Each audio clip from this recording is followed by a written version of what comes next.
Hello everyone and welcome to my channel Crispy Kareem, where I just ramble about my opinions and see who comes and listens to them, and I just get things off my chest. Um and if you like what you're about to see, maybe subscribe, share, like.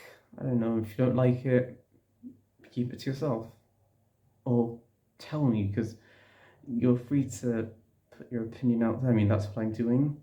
And on this video, I want to talk about I was going to make it the two enemies of liberal wokeness, but I've been planning this video for like ages and I forgot what one of them was because it's just disappeared from my head and it doesn't seem to come back. I think it's come back, but if it is what it is, then they're just very overlapping things.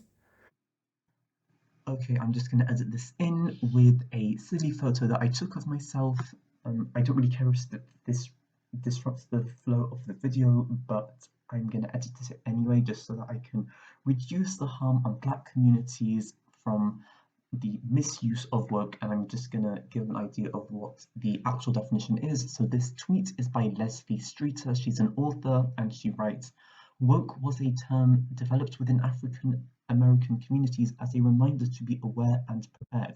It was stolen to be directed at white people suspected of virtue signaling as a way to disarm its power and pervert it.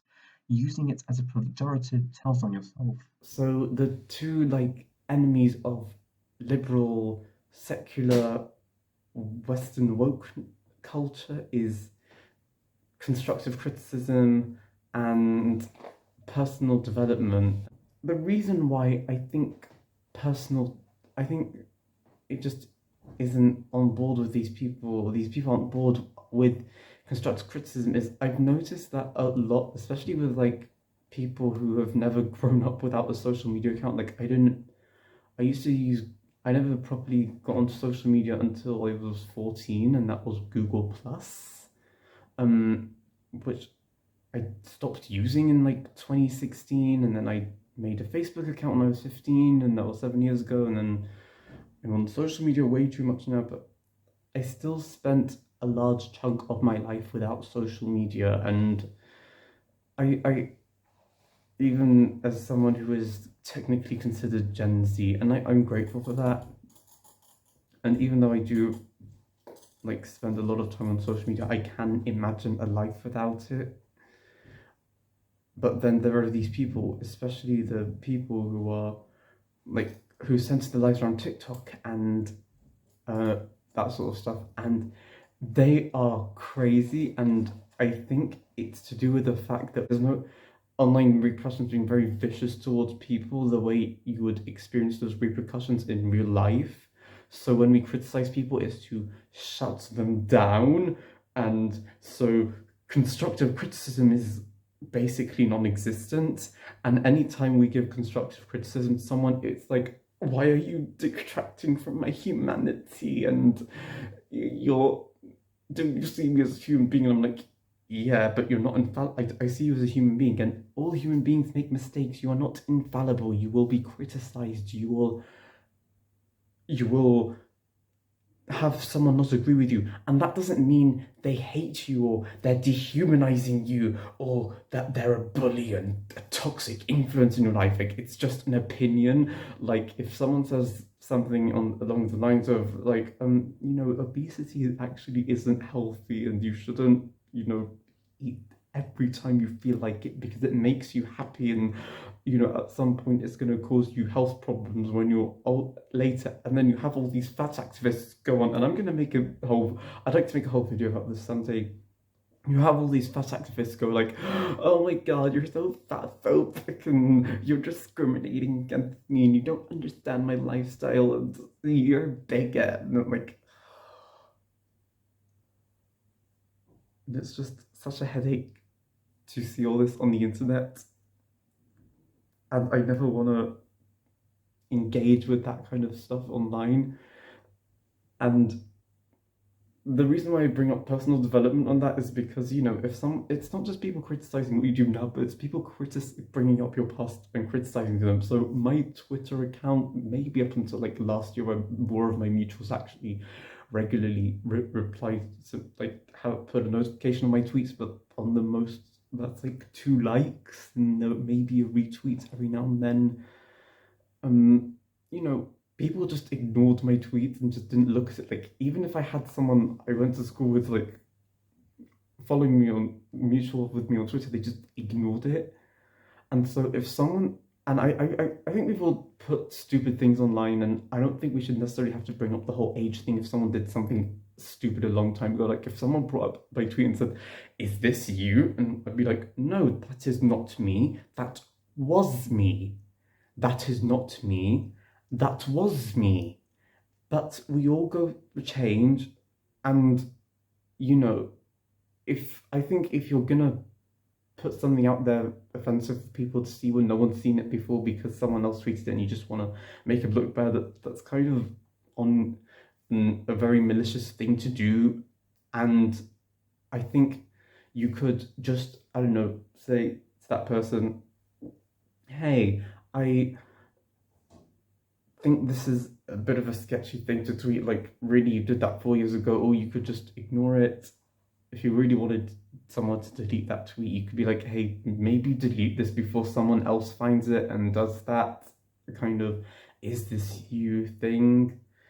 Because I just don't like it when people bring up other people's pasts, especially when anyone can go through personal development. You are not a static person, you are not infallible, you can and will change, and that's okay. And that's just really what I think. And I feel like, especially with the supposedly more socially aware Gen Z TikTokers who are more open minded and liberal than just going to other people's social medias, and the first thing they do when they see an opinion they slightly disagree with, it's like, kill yourself because you're a piece of shit, and I hope I never see opinions like yours online again, because I've never been outside and touched grass, and therefore I can't I have very thin skin, blah blah blah. And it's like, you need to calm down. And I'm not saying this behavior only exists on the left. Like, there are centrists who are absolutely dickheaded, there are right wingers who are absolute dickheads as well. But the reason I bring up like the left specifically is because I went to a very left wing university, and it's like, it's a massive echo chamber there, especially, and the SU there tends to facilitate it. And well, not the entire SU, but like some people in it. And it's like, so the toxic parts of social media playing out in real life, and I just don't like it that much. Like, I really like my university. I'm really sad that I'm leaving and had to spend the last half a year of doing it in my house with no contact, physical contact with my fellow students. I do quite like the activism scene there, even if it's a bit white for my liking and not diverse enough, because and not as inclusive as they like to think it is. But it's tends to get a bit purity test kind of environment, and it gets really unbearable, and I just roll my eyes at them because it just gets really tiring to navigate. And that's my opinions. If it ever pops to me what that other thing was supposed to be, inshallah, then maybe I'll edit it in or I'll make another video on it. But this is your anti-woke liberalism video for those. Don't like, I'm not, this isn't a right-wing channel, I'm not here, or a centrist people channel. Okay, I'm Muslim, that's where I derive my values from, and that's what you're getting.